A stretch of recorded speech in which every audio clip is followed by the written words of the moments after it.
In 2003, invisible hackers began siphoning off the United States' most closely guarded military and technological secrets, without anyone really understanding what was happening.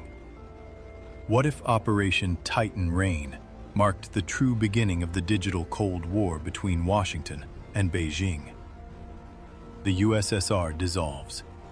Red flags fall from facades, statues are covered with snow, and the world's chanceries listen to this cracking of an empire, as one listens to a glacier splitting apart. Bipolarity comes to an end. The old order, built on the threat of total confrontation, fades away. The maps are still the same, but the lines of force shift.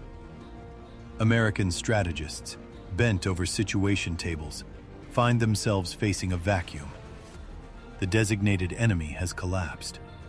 The danger, however, is looking for a new form. In this void, another mass rises. To the east, the People's Republic of China enters a feverish decade. Cities stretch out, construction sites blaze with nocturnal light, ports swallow waves of colorful containers. Growth figures rise, year after year, like straight columns of smoke in the sky. In the barracks, in the arms factories, in the cramped offices where officers keep watch in cigarette smoke, the People's Liberation Army begins to shed its skin. Rusted armored vehicles leave the ranks. Manuals are rewritten.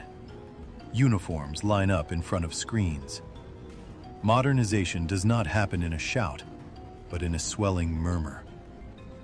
American satellites watch. Antennas listen. In Washington, Pentagon scribes fill out annual reports on Chinese military power. They note the new missiles, the ships, the exercises. But another dimension begins to worry them. The lines no longer speak only of tanks and planes. They evoke words still cold, still thin, but heavy with future implications. Technological capabilities, intelligence, information. As if, behind the visible divisions, an invisible battlefield were quietly, silently taking shape. At first, the networks belong to researchers, universities, laboratories. Rooms lined with gray cables, consoles glowing in trembling green. Then, in the 1990s, the US government itself goes online. Office after office, department after department, isolated computers are connected. Servers greet each other in the darkness of fiber optics. Civilian networks talk to military networks, which in turn touch research networks. Everything intertwines. Everything communicates. What, until recently, had been compartmentalized by walls, fences, concrete perimeters, now flows in a single river of data. The Department of Defense erects new ramparts. It builds NIPRNet, the network for unclassified information, like a wide, monitored avenue.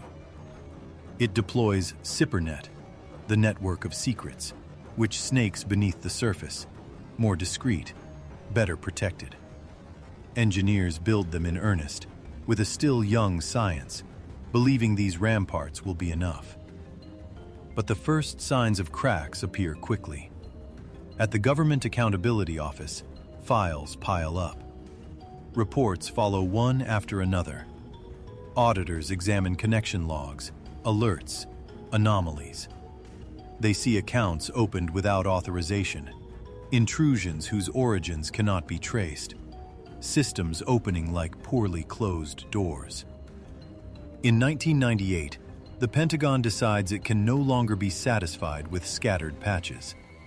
It creates the Joint Task Force, Computer Network Defense, a joint, specialized force dedicated to defending the Department of Defense's networks. In dark centers, with rows of screens, teams gather. They learn to read the flows, the lines of code, the packets running through the cables like swarms of electric insects. The facts themselves are scorching. Department of Defense systems are being visited without invitation. NASA's machines, those of the Department of Energy, and American universities find themselves traversed by invisible presences. Connection logs reveal a troubling coherence. Someone, somewhere, is exploring, mapping, siphoning. The intrusions are massive, repeated, patient needle pricks in the digital skin of the superpower. Investigators follow the traces. The paths lead to machines based in Russia. The media, alerted, speak of digital spies. Congress receives successive GAO reports describing a rising curve. More intrusions, more unauthorized access, more vulnerabilities uncovered. At the FBI and the Department of Defense, a conviction slowly but firmly takes shape. These intrusions are not the games of teenagers, nor isolated acts of vandals. They target specific information, defense, research, dual-use technologies, those that serve both civilian and military purposes. A new form of espionage is emerging. The silhouettes of agents in hats and the exchange of briefcases are disappearing. In their place, packets of data slide silently beneath the oceans. While Moonlight Maze engraves its mark in the memory of the services, another front is forming, farther away, deeper. In China, officers of the People's Liberation Army, bent over doctrinal documents, are forging new concepts. They speak of information warfare. The phrase is barely whispered, but it enters military texts, academies, and American analytical circles that read them closely. War is no longer waged only on land, in the air, and at sea. It slips into networks, into signals, into the data that underpin industrial power, the conduct of armed forces, the cohesion of societies. American analysts watch these texts, translate them, comment on them. They also see something else. The Chinese strategy for acquiring foreign technologies stands on two legs. The first is legal: scientific cooperation, joint ventures, regulated transfers, industrial agreements. The other moves in the shadows: industrial and military espionage, the capture of secrets by every deniable means. At the turn of the 2000s, a technical murmur adds itself to these theoretical readings. In the security logs of American companies, in the incident reports of response teams, distant IP addresses appear. They point to China. Nothing is yet grouped, nothing has a name. They are only signals, intrusion attempts, scans, isolated compromises. But for those who scrutinize patterns, a premonition takes shape. This is not background noise. It is an emerging melody. To respond, the United States gradually erects the architecture of its cyber defense. At the heart of this framework, one agency: the Defense Information Systems Agency, DISA. It holds the keys to DoD networks, manages their backbone, monitors the arteries through which orders, reports, messages flow. At its side, deeper in secrecy, the National Security Agency extends its antennas. The NSA listens to the electromagnetic world. It captures waves, decrypts signals, inserts itself wherever communications travel. Among its missions, one part is growing: tracking foreign computer activities, suspicious flows, the strange signatures of operations that do not resemble ordinary communications. The FBI, for its part, is arming itself with new tools. In 2002, it creates a cyber division, an entire division dedicated to tracking intrusions targeting American entities. Trained agents, technical laboratories, partnerships with the private sector. The old investigative reflexes join forces with digital methods, forensic analyses, the burning logs stored on hard drives. Around them, in the major federal agencies, In the national laboratories, centers are rising. Security operations centers, windowless rooms, aligned screens, walls covered with network maps. Day and night, blue indicator lights watch event logs, connection attempts, traffic anomalies. Analysts there learn to recognize the rhythm of a healthy system and the discordant beat of an infiltrated one.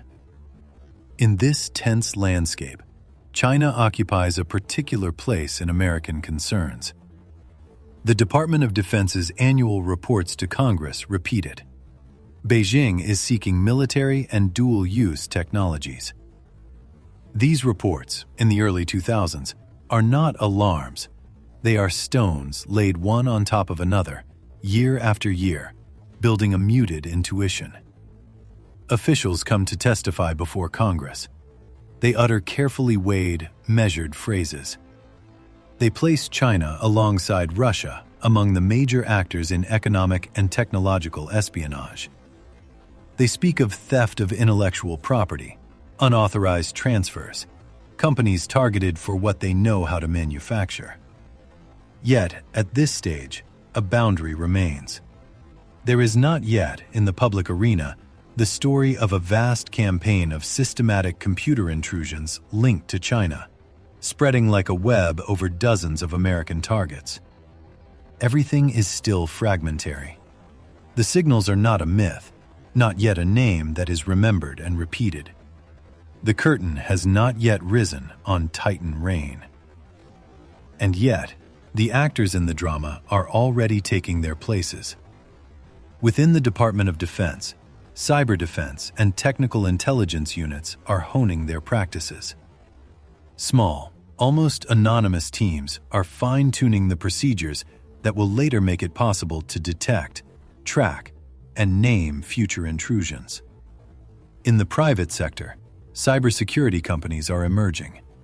Consultants, service providers, experts work behind the scenes with federal agencies and national laboratories. Their tools probe systems, trace attacks, collect clues. Contract after contract, incident after incident, they weave a discreet but essential link between public power and private vigilance. Finally, around this technical and military web, other pens are being sharpened. Investigative journalists are specializing in national security, cyber espionage, the gray areas where information circulates in fragments. They learn to talk to anonymous sources, to officers who want to raise the alarm without breaking their oaths, to consultants who see the shadow of operations without ever directing them. Among them, one name will appear later: Nathan Thornburg, from Time magazine. At the beginning of the 2000s, he does not yet know that he will give a public face to an operation called Titan Rain. But already, the ground is being prepared. The forces involved are taking their positions. Networks are growing denser. Doctrines are hardening. Vulnerabilities are being revealed. In American control rooms, faint alerts flicker like stars before dawn. In Chinese military schools, phrases about information warfare are etched into minds. Between the two, cables plunge under the seas. Routers line up their lights. Data packets race through the dark. The stage is set. The end of the Cold War leaves a void that another rivalry fills. Reports pile up. Warnings multiply. But the world, busy counting the peace dividend, does not yet clearly see this mutation. For the next offensive will not make tanks thunder or planes roar. It will not leave smoking craters or columns of refugees on the roads. It will slip into firewall vulnerabilities, weak passwords, forgotten ports left open on poorly protected servers. For now, on the threshold of the 2000s, it is still just an invisible future. A rain that gathers, drop by drop, above one power that believes itself invulnerable, and another that is learning, methodically. How to strike without showing its hand.